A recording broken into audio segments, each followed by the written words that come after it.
My name is Nicole Stork. I'm an LPN student at Rasmussen College. This is my presentation of myocardial infarction.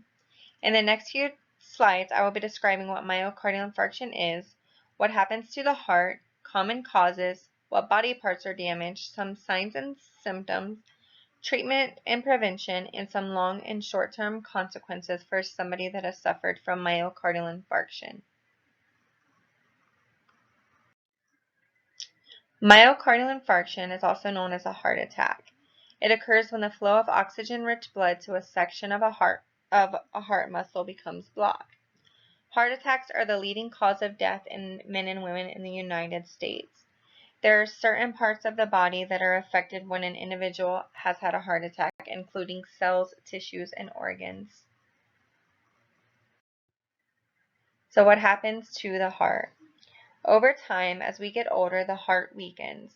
Proteins and substances may be released into the blood. The substances can have a toxic effect on the heart, and the heart gets to a point where it is no longer able to pump as well as it should. Some causes of myocardial infarction the first one would be coronary artery disease, and this is actually the leading cause of a heart attack. This occurs when the coronary arteries, which are the main blood vessels that supply the heart with blood, become clogged up with deposits of cholesterol. Diabetes, which is when the sugar levels are too high and the body doesn't make enough insulin and can damage and weaken the heart over time. High blood pressure is common and is a cause for a myocardial infarction, or it could be, and this is caused by stress, other health issues, or being overweight.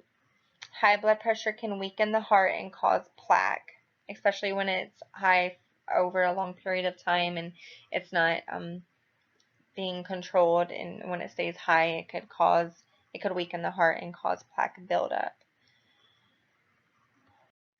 Also, alcohol abuse is another cause. Drinking over a long period causes damage to the heart, such as cardiomyopathy, and this is the drooping of the heart, irregular heartbeat, stroke, and high blood pressure.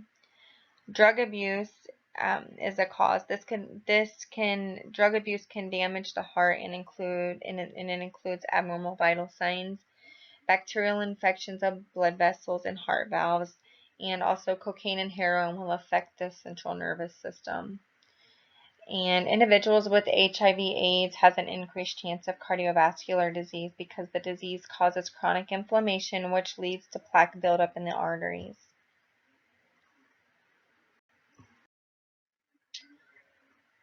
So what body parts are damaged? Cells, tissues, and organs become damaged when somebody has a heart attack, and there's 3 cells that are mainly focused on.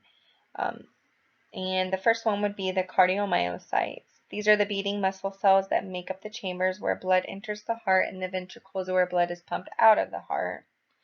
The cardiac pacemaker cells. These cells send and receive electrical signals to keep the heart beating. And then the endothelial cells. These cells line blood vessels and deliver oxygen to the cardiomyocytes.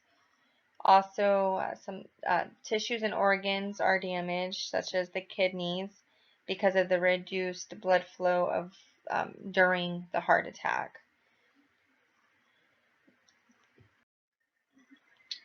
Some signs and symptoms of myocardial infarction would include chest pain, and this is actually one of the earliest warning signs a person may experience, and it's caused by a decrease in blood flow to the heart.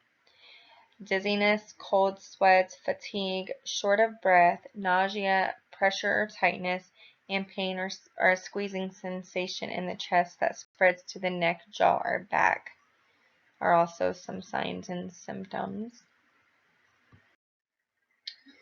So treatment for heart attacks. This treatment actually depends on the severity of the condition. Some treatment might include choosing a healthier lifestyle, cardiac rehabilitation, medication such as aspirin to prevent blood clotting, oxygen therapy, nitroglycerin to reduce the heart's workload and improve blood flow to coronary arteries, stents, and bypass surgery. Myocardial infarction prevention. Some prevention that can be taken to lower the risk of heart attacks might include eating healthier, exercising, quitting smoking, managing stress, or keeping weight under control. And lastly, some short-term and long-term consequences might include, so the short-term consequences might include depression, which is very common, fear and anger, because feeling fearful may happen every time you feel a little pain in the chest. You may feel the heart attack is going to happen again, and you may also have a panic attack. These symptoms may only last up to 6 months. And then the long-term consequences, these so effects on the heart can be damaged heart muscle tissue. Damage to the heart due to a heart attack could possibly increase the chances of a second heart attack occurring over time. So this concludes my presentation on myocardial infarction, and here's my references.